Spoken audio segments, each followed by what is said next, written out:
was banned. I think that might continue to be the case here right now. It's just so powerful. Banned first rotation in both of the games by the team that was first picking. So scarier on second pick because you get the Milio with it, and we have seen a few pickaways otherwise. As we're once again going to see Teddy's Ezreal target banned here. Definitely a good idea, especially if you want to first pick Jarvan. And Karma going to be banned as well. Rumble, curious if the Bard gets a look in. Yeah, Rumble will probably be the third ban for Brion, but as you say, Bard is the other one that's kind of in question here. For Nongshim Red Force, could certainly be the case, as they'll take away Gideon's... So many teams have been doing this against Gideon right now because he's just so good at the pick. He had that one play that we highlighted where he mega coned in and got that sick double kick into the wall, and then people were like, nope, never again. He is not allowed to play that pick. He is too good. But definitely not a top jungle tier pick at this moment, as Azir banned. So Rumble's open, and so is Bard. So is Vi. So if you give... I feel like giving Rumble over means you are almost priced into taking the Vi away, but instead they'll still go for the Jarvan first pick. So now 100 Brion can pick Rumble Vi themselves if they want to, or if they have another counter pick in mind. I mean, the Xin is still good with Rumble. They're going to get the Lucian, though, instead.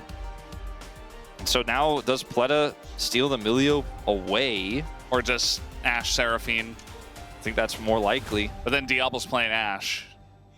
So... yeah, it feels like Nongshim have put themselves in a very awkward spot. I think maybe they expected the Vi, and they were hoping to get the Lucian lane themselves. But they still have the Caitlyn Bard here, which is another strong winning lane. It's actually quite tricky to play the Milio Lucian into this. There's so much damage in this 2v2. We just saw it take over the entire game against KT. I think there's some finesse required to win this lane as the Lucian Milio, but you absolutely can. And now, I think you gotta ban Vi if you're Nongshim Red Force, because it just works so well with the burst upfront damage that this 100 Brion composition has. For 100 Brion themselves, maybe looking for protection of one of their solo lanes, depending on what they want to prioritize here, and it looks like we have our answer with this Anivia ban.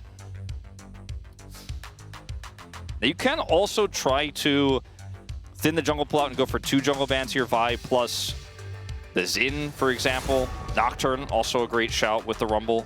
The Anivia ban is so good, actually, into Nongshim specifically, with Kingen being able to pilot it in the top lane against the Rumble too. But obviously it makes it easier to pick stuff like Ryze if you want to do that. So that one kind of seemed like a no-brainer in this spot against this team. What else do they ban here? If you want to go for Ryze, ban Cassiopeia. You have pick priority. Maybe you get the Ryze ban out of them, and then you get Vi. So you get Vi or you get Ryze, whichever one you prefer in this situation if you are Roamer. And I think that if I'm Nongshim Red Force, I'd actually prefer the Vi ban. And I think they agree. This pick of the Ryze right now has just not been finding that much success, and it also doesn't fit the theme of this comp completely. Yeah. I don't feel like Ryze is that Omega strong where it's like, okay, I'm going to ban 2 things and he's just going to take over the game. I feel like there are other options for Scout. I want to see a pick for casting that allows them to set up for a Lucian Burst. As for some reason, Romerte looks absolutely exhausted. They continue to put him on camera, but he's on the grind. He's going to need to wake up. We got a game to play, but in the final moments here, we'll see what the counter pick is ultimately going to be. It's going to be the Ambessa, and they get the Annie. So they've now turned this composition into more of a dive and pick-focused comp.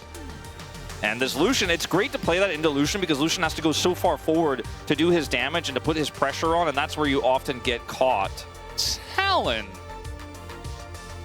It can jump over the Cataclysm wall. Gideon here, if he goes for this pick, it's a lot of burst, but it doesn't give you the setup. I misspoke earlier, by the way. I said casting to have the setup for the solution. I meant to say Gideon, of course. And Gideon does have a knock-up here, does have a really robust way to break up some of the engage here with Crescent Guard here for the engages that we're going to see from Nongshim Red Force. But it feels like the bans may have been a little bit misplaced. I feel like, yes, you got the Rise, but it doesn't necessarily lead to strong side lane pressure. Like, the Realm Warp isn't going to be that powerful in this composition. And on the other side, they have so many things to threaten Teddy's Lucian, so it makes it really difficult for Teddy to do what he wants, especially because the range on this Caitlyn is so powerful. Diablo is never going to be under threat, really, in most situations, because he can just sit so far back, and then if you try to get into range with him, that's when the rest of the team just collapses. Where is Lehens? What a great sign. Man, there's been a lot of interesting signs for the side of Nongshim. There's some signs where it's like, Danny, please draft well. I mean, like I said, there were like 4 people sitting right behind him, like, Danny, please draft well. I mean, it is unusual that there is no like statement about it, but he is not here. We don't know where he is officially. Yeah, there has not been a lot of information given for that. As we are ready, let's hop into the Rift for game number 1.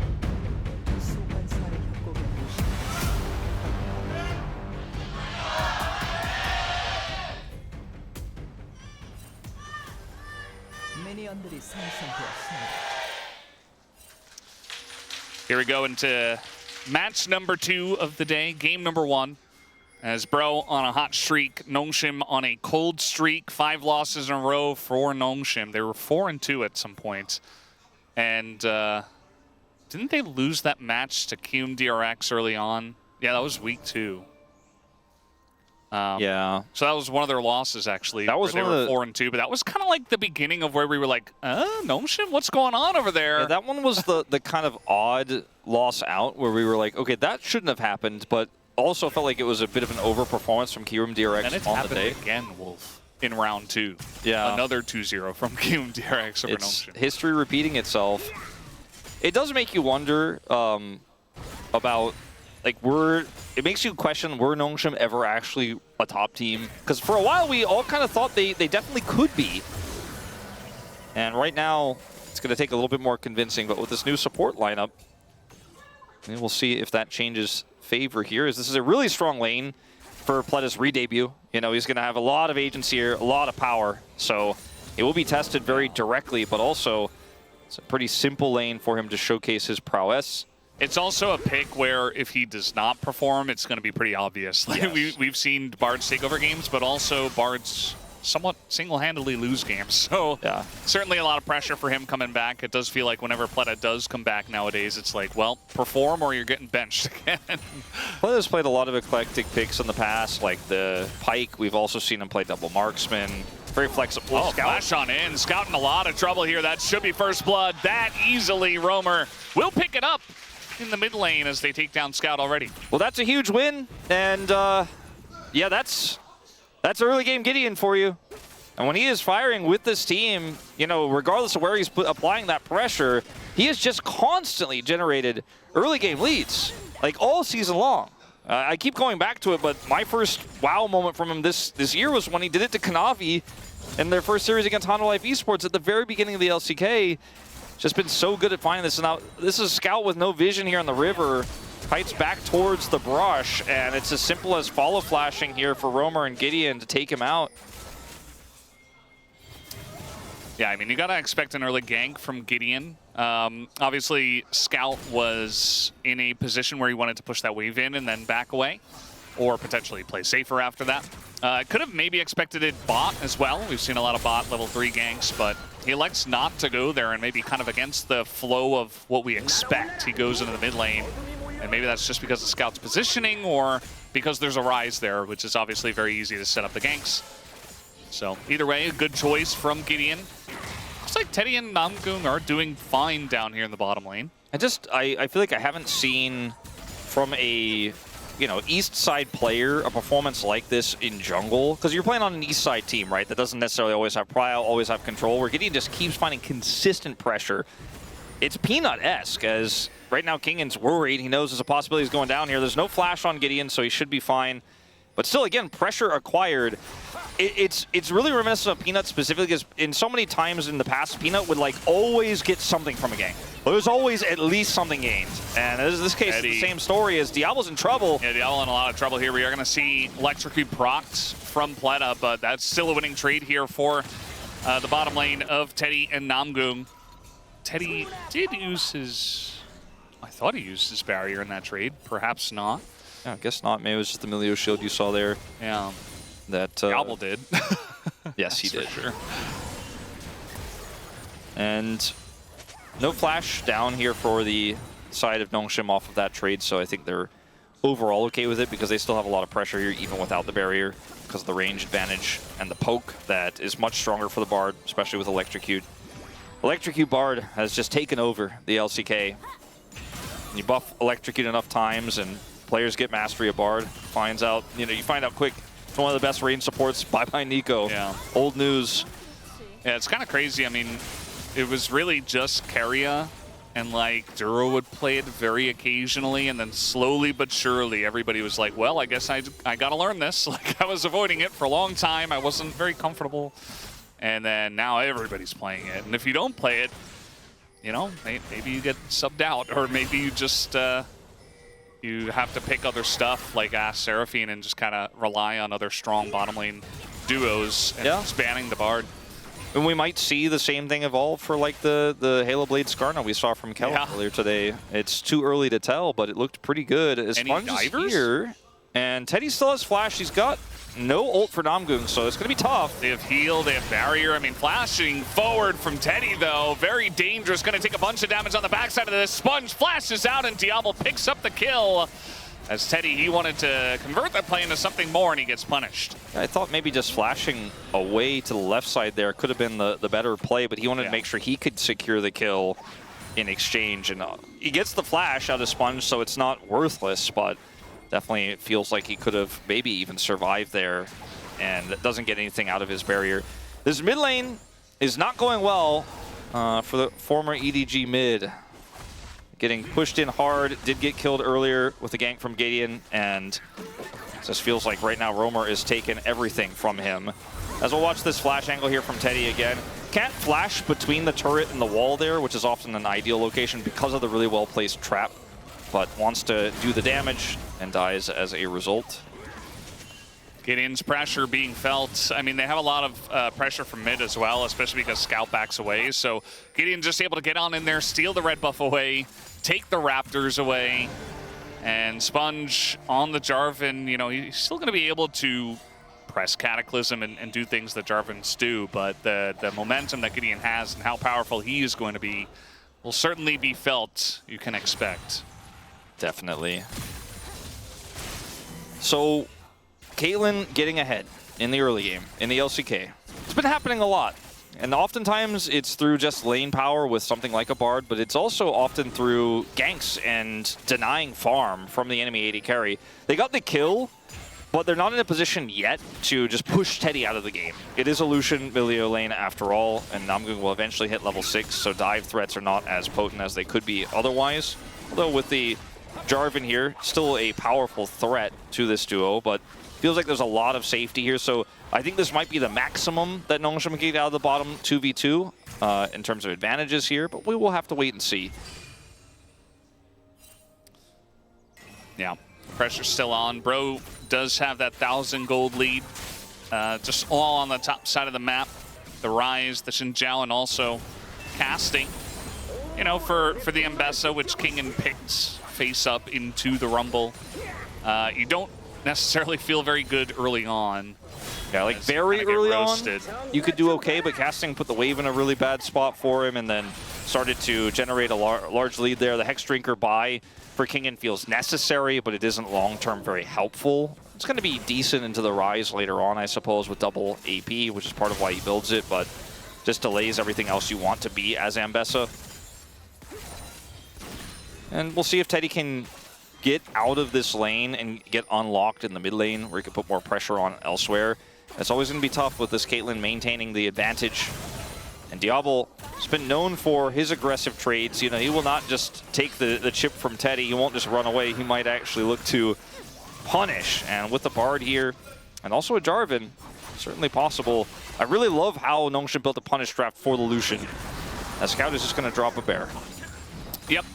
Drop bear's very dangerous, as we do know. Yeah. Scout. That's why I've never been to Australia. I've heard too many stories. It's Same. not safe.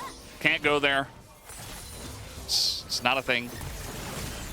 Every Australian told me about the drop bears and how I should be afraid of them. They're very dangerous, very concerning. Always look up, they said, especially if there's a eucalyptus tree nearby. Yeah.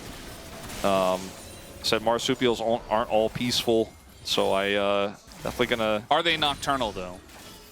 I don't want to get into this. Shout out to Hysterics.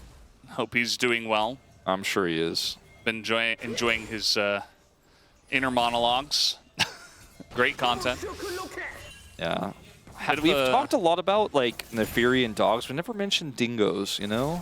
Yeah. Dingoes need a shout at some point. Do they? Well, I think they deserve it, right? Like, dingoes underappreciated canine when compared to, like, wolves, coyotes. Yeah. Obviously, domestic dogs. I mean, you got hounds. Yeah. Yeah. But no one really a hound gives... just a dog? Is there like a... I mean, I know it's like a type of dog. I just wanted to use another canine. Oh, okay. But people use the word hound, right, more than they would ever go for dingo. Yeah, I feel like the word hound oftentimes gets used in, like, you know, they're hounding them. Yeah, it's a hunting type thing. Like a hound, I think, I guess the term hound comes from the verb to hound, because that's what the hounds do. Does it? I feel like the verb to hound comes from the hounds. You know? This is a chicken and egg situation. Probably I'm not, pretty actually. certain. Probably etymology I don't has the know. answer, but we're going to have a bit of a potential skirmish here, trying to collapse onto Diablo, but Diablo's very aware of it, so surely he'll be fine. It's going to be the ward gone. I do like how Pletta's kind of playing, you know, human ward, essentially, at this point, where you just put your body in front, but you're barred, so you got a little bit fast movement speed, and they're not necessarily going to be easily able to lock you down. We do have teleport available for both of these top laners if they want to try to start something, but... or finish something. No dragon for 2.5 minutes, so nothing just yet. More pain for Kingen.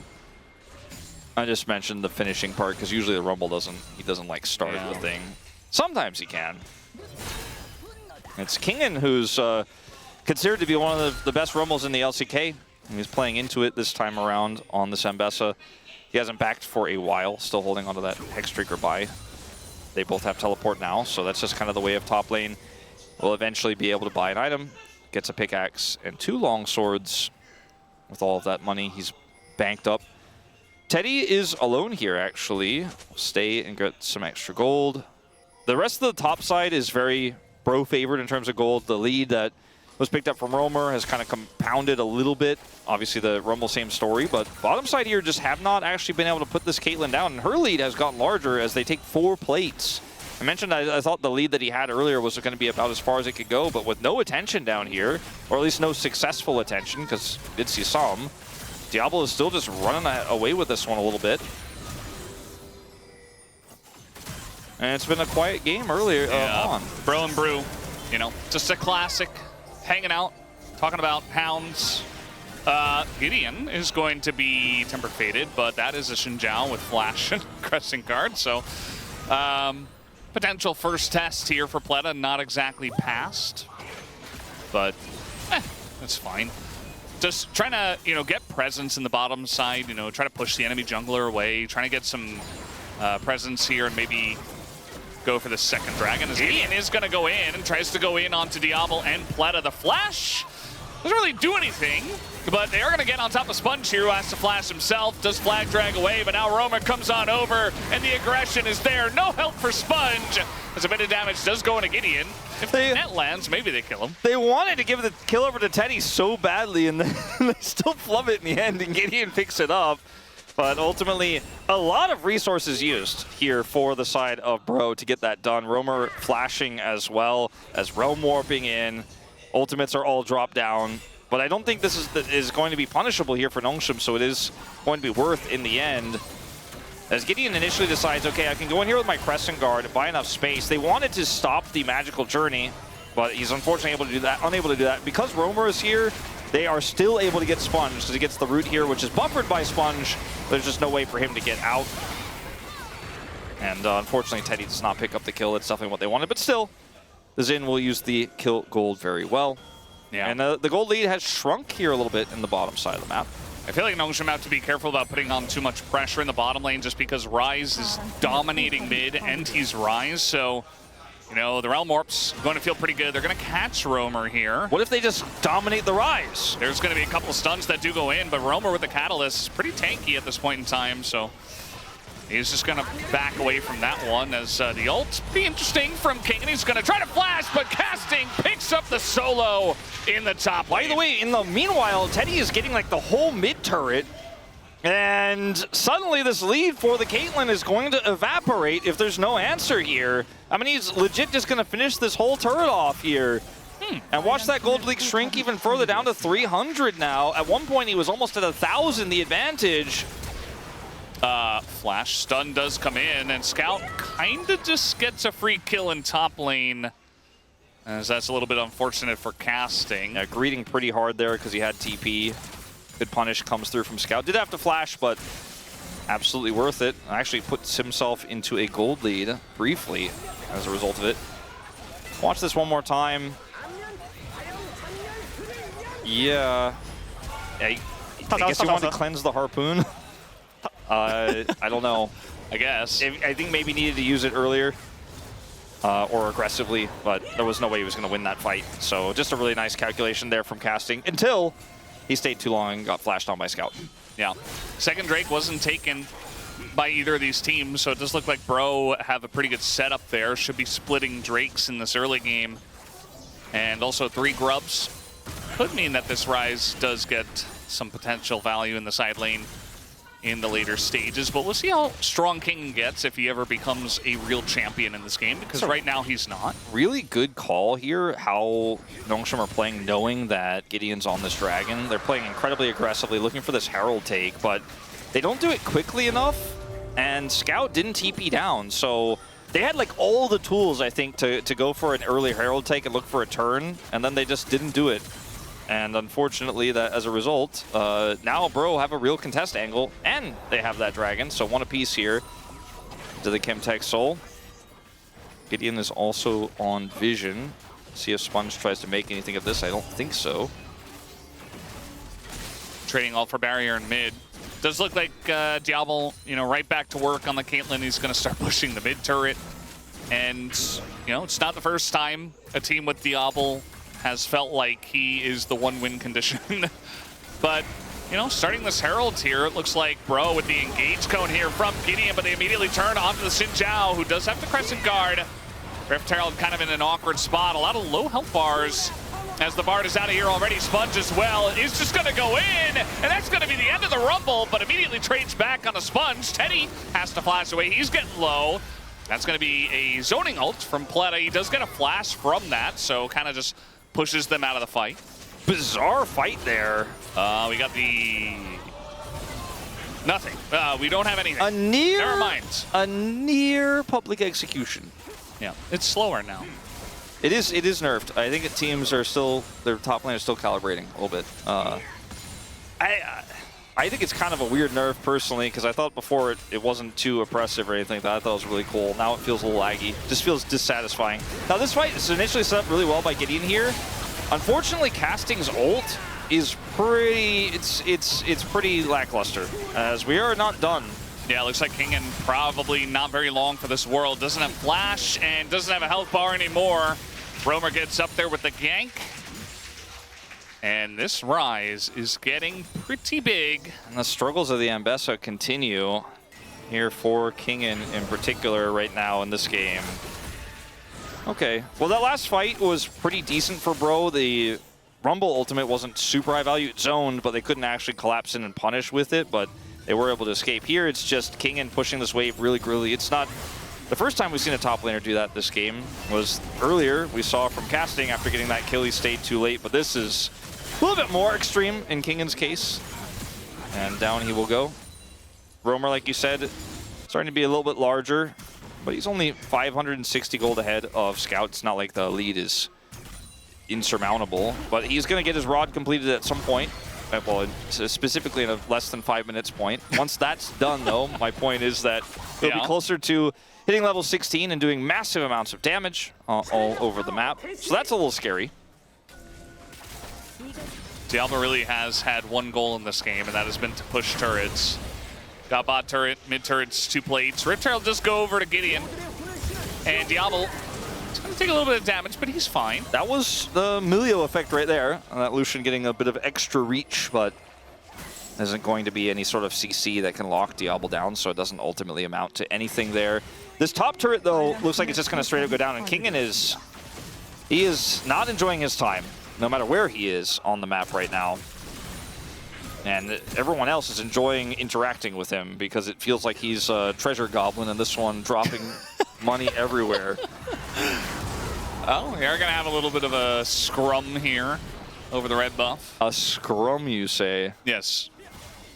I think that's like a rugby term. Yeah, isn't it though like kind of like a huddle where you get together and kind of, yeah, I don't know, it's like more than a huddle. You kind of like move around left and right. I thought it was like how they started the match, where like, you know, there's like a big group of people in the middle fighting over the ball, and that was the scrum. See, if this was the Wallace duo, then we'd have a little bit more of an Australian perspective when we're over here talking about dingoes and drop bears and stuff like that, but it's just 2 Americans trying to figure it out. Digon says scrum is the start of play when they have the ball in the middle. So yeah, basically I was right. So I was completely wrong. Yeah. I don't know what just I totally off. What's the thing where they do the huddle but it's really aggressive that I saw on a Friends episode one time? What's that one called? Kind of sounds like a mosh pit or something. I don't know. Yeah, I don't know. Digon's trying to provide context. He's a sports ball player. Oh, he's saying it's called ruck. Oh. Okay. Well, it is a thing. I guess we're just all wrong. We'll stick to the League of Legends, I guess. So was it more of a ruck or a scrum? We'll never know. Spongy, you're going to get realm warped on. Yeah, Diablo's just dead. That came in very late. The Tempered Fate. Even if that does come down, he just dies anyway, so it's not Pletta's fault. Sponge in a bit of trouble himself, and now he got a lot of tempo here for the side of Pro as they're going to drop the Rift Herald and continue pushing mid. Yeah, that equalizer just makes it so there is no even semblance of a contest here on this charge to take out the inner turret. It's also going to be a second dragon here for Bro. And honestly, individual Chemtech dragons don't feel that bad when you're running the Milio on your side. They are in a very strong position in this game now, moving up to a near 3,000 gold lead after the play there. And I think the surprising angle here was the Realm Warp, right? Diablo is otherwise positioned pretty well here. They just did not expect the full behind enemy lines Realm Warp to come through, and then the collapse comes through onto Diablo. And Scout wasn't here. If Scout was here, maybe he could set up more CC and they could defend this, but it was just a proactive, or proactive, I should say, play that Nongshim could not answer. Yeah, it's the new face of Bro. I mean, I know we've had kind of a slow early game, but, you know, proactive plays and looking to get aggressive and set up stuff on their terms. Bracro, yes. The whole chat, by the way, was like, Mac Bro is just so much better, and you guys were just ignoring it the whole time. You're like, nope, Bracro. Wait, why is Macro so much better? Mac Bro. Oh, Mac Bro. Yeah, because I didn't have chat open, sorry. Yeah, well... Sorry, it's Bracro now. We ruined it. I think Bracro is sillier, so I like it more. Because it doesn't sound like a real word. Whereas Macbro kind of does. Bracro sounds aggressive. It does, yeah. And also kind of like that character from Space Ghost Coast to Coast. Yeah. I don't know who that is. That's okay. You've got a lot of great TV to watch. Yeah. Later if you ever want to remember 90s personalities getting interviewed by Space Ghost in a very strange and out of context way. Yeah. Nowadays I have tons of time to watch TV shows. Absolutely. So, yeah, I'm just kind of sitting on my butt. The episodes are short. You know, you could even probably just listen to the audio only. As Teddy is not going to be able to defend this mid turret, but they are going to get a turret in exchange on the outside. Okay, so in Rugby Union, a ruck is an informal, fast-paced contest for the ball on the ground immediately following a tackle, while a scrum is a formal ordered set piece used to restart a play after a minor infringement. So yeah, I was right. So it was a scrum. Yeah. Okay. It's like when you restart the plane, you scrum, for the ball. I don't know if you can use it like that as a verb. So they scrummed for red buff? Because it was a red buff contest there. Okay, all right. Yes. I mean, there was nothing happening in the game, so Certainly. I'm glad we got that confirmation from, I assume, Digon. He usually signs his letters to us, but that time he didn't, so it could have been, Yundo or anybody else for all I know. Pleta, you can't be in that brush. Well, he's going to land the stun, and he is barred, so I guess this time he can be in the brush. Well, I mean, technically he left the brush immediately afterwards, so I don't think he could. If he stayed there, I think it would have died, Valdez.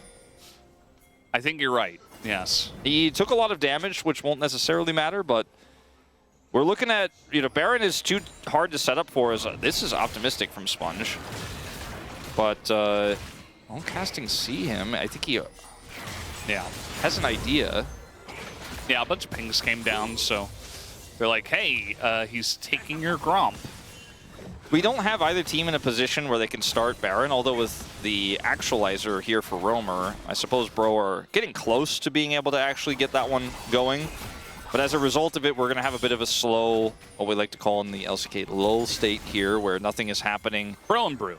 Bro and Brew, as we normally call it in Bro games, where they're being a little bit more calm right now compared to their more aggressive nature in the early game. So Nongshim are going to be able to farm up and scale up a little bit. But the problem is that Caitlyn's time has kind of passed. This Ambessa isn't getting stronger and more relevant necessarily in this game.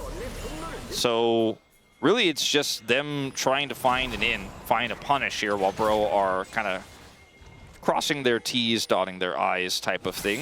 And so it'll quiet down for a little while. I mean, it's already been a little bit quiet, but it'll once again quiet down until this dragon spawns, and we'll have a fight for that. Where Bro are looking for Soul Point, but it's just Soul Point for Chemtech Soul. So if they don't like the look of the fight, they can certainly opt out. This gold lead has been fluctuating between 2.5 and 3K here. Still definitely an angle with this Annie composition. They have a lot of pick. If they just blow Teddy up, or Roamer especially, Nongshim can get right back in this game. Culling comes down, Pleta at half health, but Teddy did take a little bit of damage himself. So some healing going to come out from both parties here. Roamer just going to kind of drop himself in the bush and die as Gideon says, what? I'm going to go in too, but now I'm alone. We don't have a rise. This is now another great angle for Sponge as he's going to get Gideon and force the flash there. Now very low. Sponge going to force this one as he gets the Cataclysm. Goes straight onto the Rumble, and he dies himself as Diablo in a bit of trouble, but he's going to skirt away from that one. And now the Ambessa finally finds some relevance in this game. Picks up a huge bundle of gold. A lot of cooldowns used by Teddy to try to kill Diablo there at the end of the fight, but that meant that, yes, Kingen will actually be relevant here, as Rumble in the final moments, they're not. So we will see an attempted escape here from Nangung. Yeah, he's just going to die, and they should be able to get this Chemtech Drake. Either way, very interesting face check here. I don't really agree with this call here from Roamer, but the ensuing play actually was done really well here, with the equalizer placement making it really difficult to follow up. Teddy's damage comes through, and then casting, even without equalizer, it's actually going to do a lot here in this fight when he goes golden. Sponge goes in, I think, a bit too aggressive without Diablo's follow-up.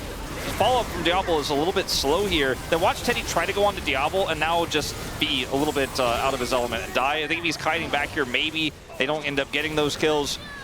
But it ends up being I think, best case scenario here for Nongshim, frankly. They end up cleaning the gold lead up, resetting it to 0, and then getting that dragon, evening us up at 2 apiece here. So now, kind of feels like anyone's game. And like, I mean, I didn't mean to cast or curse it or bless it, but like I said, if you kill Roamer, the team does kind of fall apart a little bit. Yeah, I mean, Roamer's really strong right now. He just hit his actualizer spike, and I mean, he was very obviously ready to throw down. Like, he's like, okay, I'm going in, guys. Follow up, I'm gonna do tons of damage, but you can't if you're CC'd. Not his rise. And Kingen, he was very far behind, but now there's a giant stripe in his name, 2.3K gold for the Ambessa. As he finishes the Maul, buys the medallion, probably Death Stance next. I guess he could go GA. And both are great options. I think I'd probably prefer Death Stance in this game as Diablo. Yeah, nice calling is going to come down. We also have the Realm Warp, and again, Bro find a nice angle here. Pleta doing his best to try to keep him alive, but it's not going to work as Diablo, no sums and no health bar. 3 huge long-range ultimates just dropped on his head. Calling, Realm Warp, and the equalizer, and he doesn't have flash, and he's just dead. So gonna stop the back. Kingan's gonna get some value in the side lane. Scout's just kind of hanging out in mid and might just die for it. There's the extension on the autos. I think he wanted to try to get a flank angle off there, but he's just found and removed, like, I don't know, surgically by Bro. They were like, I don't like this scout. Can it's asked Surgeon, can you remove the scout from my hip? Yeah. I don't like been bothering me for a while. Can we remove this? I don't like it. It looks a little suspicious. It might cause a flank to happen. Yeah. Troublemaker. Well, it's only 1,000 gold to lead, but the tempo is definitely back in the hands of Hanjin. Okay, Plata will be okay. Stops the back of Teddy, I guess. If we're looking on a positive light. Yeah, I was gonna say, like, again, you know, like the Bush thing with Plata earlier. I'm like, is he okay? He's alive. You know, it's a bit up for debate. Also, I forgot to mention a fourth ultimate. It wasn't the long-range one, but the Crescent card was also dropped on Diablo. As yeah, Scout here, not really sure about this one. Again, I thought maybe looking for a flank, also trying to clear the wave there, but Hanjin players were too nearby for him to be in that zone. It was definitely not allowed. Still feels like Bro is in a pretty comfortable position at this point. I mean, Nongshim are still in the game for sure. This doesn't feel like one of those gold leads where it's like, oh, Nongshim have no chance. But this keeps happening, as this time they're going to be able to get that warp to come in, as now Roamer is just pushing forward. He's going to get the flash out of Pleta. If Roamer's going to play like this, I mean, they gave him a lot of attention early, and yes, he did have the big whoopsie earlier. You know, a bit of a whoopsie walking forward there and getting caught. But besides that, you could see the Rise angle. You know, we were like a little bit like, I'm not sure about this pick. You know, he had the double bans for protecting it. It was expensive. It was expensive, but the way it's panning out is absolutely worth it. You know, the Bros trusted him. They put some resources into him, and now he's got his Zonias. So he's not going to die the same way he did in his single death of the game so far a second time. That's not going to happen. And he's going to continue to actualize. So very scary here for Diablo, who is trying to think that being a screen away is safe enough, but against Bros comp, kind of not. Yeah, I mean, there's just so many threats. They can close the gap so quickly. Lucian so fast and can do stuff like this. And of course, the Realm Orbs have been very aggressive. And now we got a deep TP behind them once again as they're trying to get Diablo to safety here. The Equalizer going to be good. They just flash on top of Pleta, and Scout is basically already dead.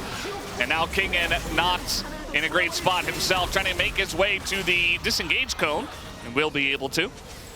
Just thanking his lucky stars that existed, as Bro is going to go ahead and just take the Baron. All right, slow, calculated. And if you're a Bro fan and one of the Bro leavers like myself, who it's technically possible to still make the Legend group, not mathematically eliminated. Yeah. The gold grab, you're just gonna ignore that part where it got kind of close for a second, because besides that one big whiff, they have just never let go control of the tempo. This ward is amazing, and the angle on the Equalizer while they try to retreat through this choke point is set up by Teddy. Teddy's like, all right, they're gonna have to split here. Once they see the Rumble, like, what do? Do you go through mid? You're getting collapsed on there. Do you go through the choke point? The Rumble loves that as well. And Casting is having a phenomenal game here. But I mean, I think everybody is. And for the side of Nongshim, this Caitlyn got ahead, but they have not been able to escort her around the map. I mentioned the CC, the ways to punish this Lucian pick. It just has not worked out here with this Annie for a Scout for Nongshim. And now we're looking for a soul point for either team. Scout does have Flash and Tibbers, but he is also very far away from his teammates right now. Bro just trying to group up mid, actually, with the Baron. Bracro! And take the inhibitor. I mean, certainly going to be worth it for the one Drake if you consider the trade. Part of me feels like, though, maybe they could have just, you know, taken the Drake a little bit more aggressively and then taken the inhibitor anyway, but I mean, it's still very nice for the side of Bro. I don't think that one Chemtech Drake is going to do Nongshim much good at this point. I think that's the only way that Bro could lose the game, though, is messing that up. As trying to catch Roamer. And the follow-up, not quite there. He's going to go golden. Sponge has to flash away. The Equalizer doesn't hit anyone. Sponge trying to be a champion and just dies. And that's not what you want out of your Annie. As Nongshim have to run away as fast as they possibly can. And I think that might just be the end of the game. They are pushing through here. So many tools are down. Diablo doesn't have Flash. And this super wave is moving towards the mid lane very rapidly. They have Baron for another 75 seconds. They can siege this up. That's a lot of damage from Teddy. Wait till Roamer presses actualizer. You'll see some real damage.